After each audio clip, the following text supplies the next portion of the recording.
आपका रुख क्या रहेगा? देखिए, सदन के अंदर हमारा रुख बहुत ही कड़क रहेगा। इस विषय में हम छात्र के मुद्दों को बहुत ही गंभीरतापूर्वक सदन के पटल पर रखने का कार्य करेंगे।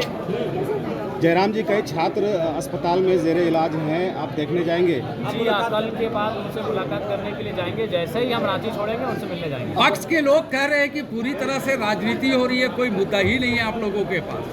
देखिए, सबसे पहली बात, जब भी कोई सरकार में आती है तो अपनी त्रुटियों को, अपनी खामियों को बचाने के लिए सरकार इसी प्रकार का बयान जारी करती है, जो कि दुर्भाग्यपूर्ण है। उन्हें इन परिस्थितियों का सामना करना चाहिए। राज्यपाल के अभिभाषण में क्या ऐसा लगा, कुछ बताइए आपको जिससे आप सहमत नहीं हैं? देखिए, राज्यपाल का अभिभाषण बिल्कुल उसका उन्होंने अभिभाषण कहा, उसमें बहुत बेहतरीन बातें रही और जो झारखंड के ज्वलंत मुद्दे हैं उन विषयों को उन्होंने सुझाया, उस दिशा में कार्य करने का उन्होंने पहल करने का आश्वासन दिया है। तो निसंदेह आज राज्यपाल महोदय का जो अभिभाषण रहा वो राज्य के लिए संतोषजनक रहा। बजट पर क्या कहना है? देखिए, बजट पर अभी चर्चा होगी। बजट पर उसके बाद ही कुछ कहेंगे।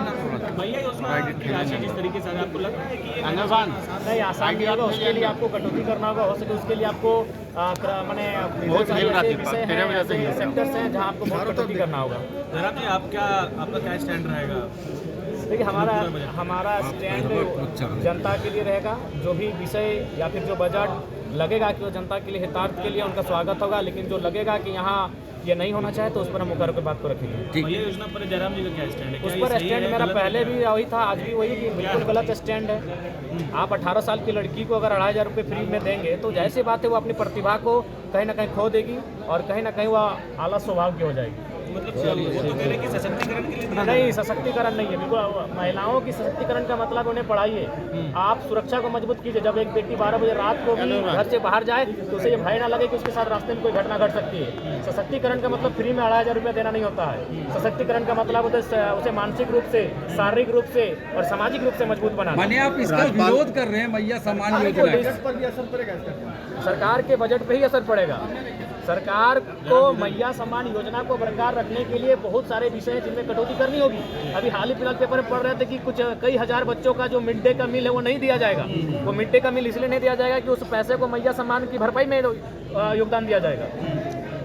राज्यपाल के अभिभाषण में मुफ्त शिक्षा की भी बात कही गई है। जी, हम लोग का अभी चुनावी नारा यही था, PG to KG। उन्होंने PhD बढ़ाया है कि मैंने KG to PhD निःशुल्क शिक्षा पर राज्यपाल महोदय ने पहल किया है।